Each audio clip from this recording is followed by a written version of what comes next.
அன்னை தகவல் சேனலில் இன்றைக்கி என்ன பார்க்க போகிறோம் அப்படின்னா, export import bank of India இந்திய ஏற்றுமதி இறக்குமதி வங்கியில் பணி அப்படின்னு சொல்லியிருக்காங்க. மொத்தம் எத்தனை போஸ்டிங் அப்படின்னா 50 மேனேஜ்மெண்ட் ட்ரெயினி பேங்கிங் ஆப்ரேஷன் போஸ்டிங்கில் கால்ஃபர் பண்ணியிருக்காங்க. பிளேஸ் ஆஃப் போஸ்டிங் எங்கே அப்படின்னா எனிவர் இன் இந்தியா, இந்தியாவில் எந்த இடத்துல வேணாலும் போஸ்டிங் போடுவோம் அப்படின்னு சொல்லியிருக்காங்க. இதுக்கு எஜுகேஷ்னல் குவாலிஃபிகேஷன் என்ன, வயது வரம்பு என்ன, சேலரி என்ன அப்படிங்கிறத ஒன் பை ஒன்னாக பார்க்கலாம். ஃபஸ்ட்டு எஜுகேஷ்னல் குவாலிஃபிகேஷன், குறைந்தபட்சம் 60% மொத்த மதிப்பெண்கள் அல்லது அதுக்கு சமமான சிஜிபிஏ பர்சன்டேஜ் எடுத்தவங்க இதுக்கு விண்ணப்பிக்கலாம் அப்படின்னு சொல்லியிருக்காங்க. எனி டிகிரி முடித்தவங்க இதுக்கு விண்ணப்பிக்கலாம் அப்படின்னு சொல்லியிருக்காங்க. அந்த டிகிரி முடித்தவங்க ஃபுல் டைம் ரெகுலராக படித்தவங்க மட்டும்தான் இதுக்கு விண்ணப்பிக்க முடியும். பார்ட் டைம் அல்லது டிஸ்டன்ஸ் எஜுகேஷனில் படித்தவங்க இதுக்கு விண்ணப்பிக்க முடியாது அப்படின்னு சொல்லியிருக்காங்க.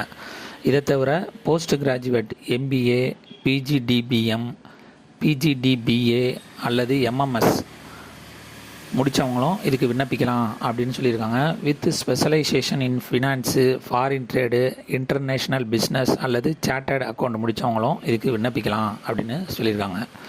Post graduate course should be of a minimum 2 years, PG degree 2 வருஷம் படிப்பு படித்தவங்களும் இதுக்கு விண்ணப்பிக்கலாம் அப்படின்னு சொல்லியிருக்காங்க. அதுலேயும் 60% மார்க்கு அல்லது அதுக்கு ஈக்குவலண்டான சிஜிபிஏ பர்சன்டேஜ் எடுத்தவங்க இதுக்கு விண்ணப்பிக்கலாம் அப்படின்னு சொல்லியிருக்காங்க. இதுவே சார்ட்டர்ட் அக்கௌண்ட் சிஏ படித்தவங்க இருந்தாங்க அப்படின்னா ப்ரொஃபஷ்னல் எக்ஸாமினேஷன் இஸ் சஃபிஷியன்ட், அதுவே போதுமானது அப்படின்னு சொல்லியிருக்காங்க.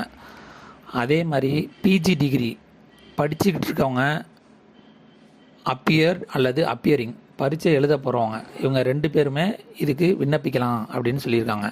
அதாவது 2025 வருஷம் ஃபைனல் இயர் எக்ஸாமினேஷன் எழுத போகிறவங்களும் இதுக்கு விண்ணப்பிக்கலாம் அப்படின்னு சொல்லியிருக்காங்க.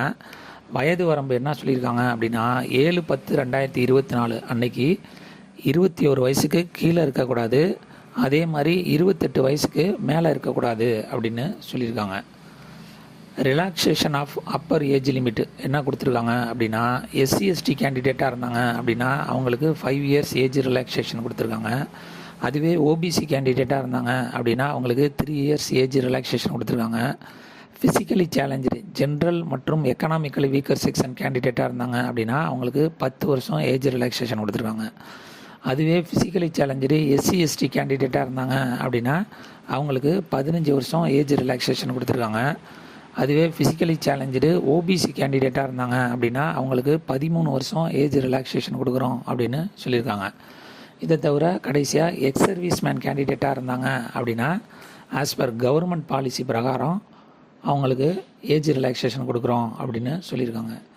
இந்த போஸ்டிங்க்கு சேலரி எவ்வளோ அப்படின்னா ஸ்டார்டிங் சேலரியே 65,000 கொடுக்குறோம் அப்படின்னு சொல்லியிருக்காங்க. செலெக்ஷன் ப்ராசஸ் எப்படி அப்படின்னா ஃபஸ்ட் எடுத்தோன்னே ரிட்டன் டெஸ்ட்டு வைக்கிறாங்க.